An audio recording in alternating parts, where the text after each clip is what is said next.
Le juge d'instruction avait ordonné la mise en liberté sous caution du docteur Diagne. Le parquet, n'étant pas content, avait saisi la chambre de l'instruction, qui a confirmé la décision. Conformément à toute contradiction de la loi, le ministère public a intenté un pourvoi en cassation. Et il est manifeste que la loi organique sur la Cour suprême n'admet pas les recours en matière de détention, n'est-ce pas, lorsque la détention n'est pas obligatoire. Or, Mohamed Diané est poursuivi pour enrichissement illicite, sur une présomption d'enrichissement illicite, de détournement des deniers publics et de blanchiment d'argent, où la détention n'est pas obligatoire, c'est la liberté qui est le principe. Donc, le ministère public ne pouvait pas intenter un pourvoi en cassation.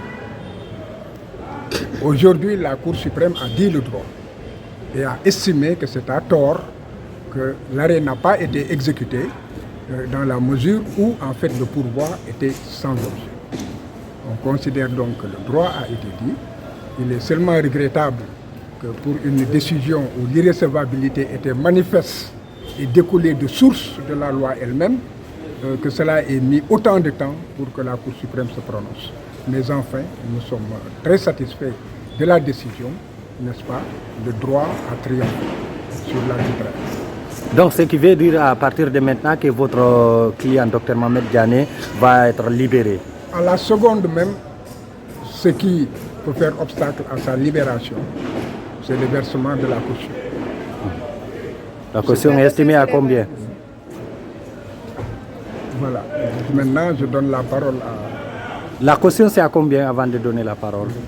Bon, donc c'est mon client, disons c'est mon confrère, qui dit que... Alors, ce n'est pas utile de cela, et peut-être on avisera, n'est-ce pas, si cela doit être versé ou si cela ne doit pas être versé. Dans tous les cas, la mise en liberté avait été décidée par la Chambre de l'instruction sous le versement d'une caution à payer. Voilà. Parce que si le droit est dit, notre client devra être relaxé. En tout état de cause, nous espérons d'abord qu'après-demain, jeudi, que la Cour constitutionnelle nous donnera raison, parce que c'est une juridiction qui est radicalement incompétente pour connaître de cette affaire. Et vous avez la jurisprudence récente du ministre de la Justice, où en fait, la Cour s'est déclarée incompétente en raison de sa qualité de ministre et aussi des propos qu'il aurait tenus alors qu'il était en exercice de ses fonctions de ministre.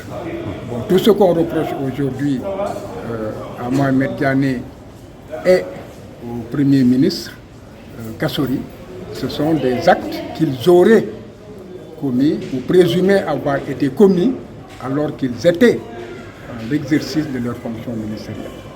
On n'a pas besoin d'être expert en droit pour savoir qu'il est manifeste que la CRIEF ne peut pas les juger.